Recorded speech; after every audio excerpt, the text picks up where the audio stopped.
Bonjour, bienvenue sur l'Argus.fr. On découvre aujourd'hui le nouveau DS7 Crossback, le grand SUV de luxe de la marque DS, avec des couleurs et des matières spécifiques. On va détailler l'intérieur. C'est à toi Thierry. Alors Didier, la manière dont on a fait la transition en fait entre ce concept car DS Intense et DS7 Crossback, c'est plusieurs points. C'est d'abord une philosophie qu'on a dans nos intérieurs, c'est d'avoir en fait des connexions entre la planche de bord, les panneaux de porte, la console extrêmement fluide. Donc c'est des grandes nappes de belle matière, un effet drapé, donc aucune rupture entre tous ces composants.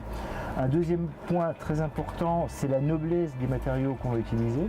On le voit dans cette voiture, par exemple, on a des cuirs patinés qu'on retrouve sur les panneaux de porte, qu'on retrouve sur la console.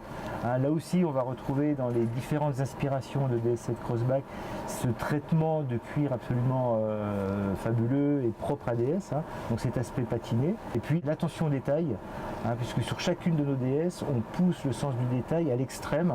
On va retrouver par exemple un élément emblématique qui est en fait un guillochage en forme de clou de Paris. Alors c'est quoi le clou de Paris? C'est en fait simplement des toutes petites pyramides qui sont assemblées les unes à côté des autres.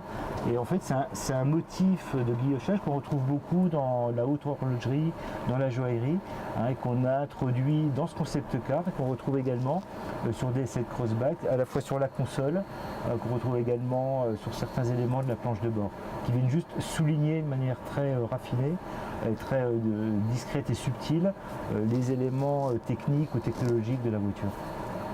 Et puis un dernier élément qui sont en fait toutes les interfaces graphiques, alors que ce soit dans le combiné, que ce soit dans le combiné derrière le volant ou que ce soit dans l'écran central. Là aussi on a développé un univers graphique inédit pour Intense qu'on retrouve trait pour trait dans DS7 Crossback, donc avec le même type d'interface graphique, sont très innovantes, avec une approche vraiment propre à la marque DS, qui rend en fait nos informations, la lecture de nos informations, la manière dont on les donne à la fois aux passagers et aux conducteurs, tout à fait unique et propre à la marque. Maintenant, on va pouvoir prendre place à bord virtuellement du DS7 Crossback. Je chausse mes lunettes et c'est parti.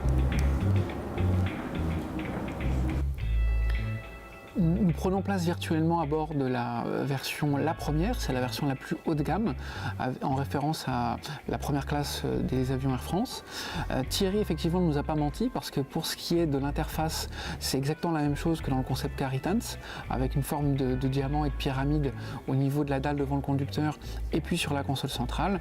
Et puis après, les formes fluides du mobilier sont là encore une continuité parfaite avec le concept car.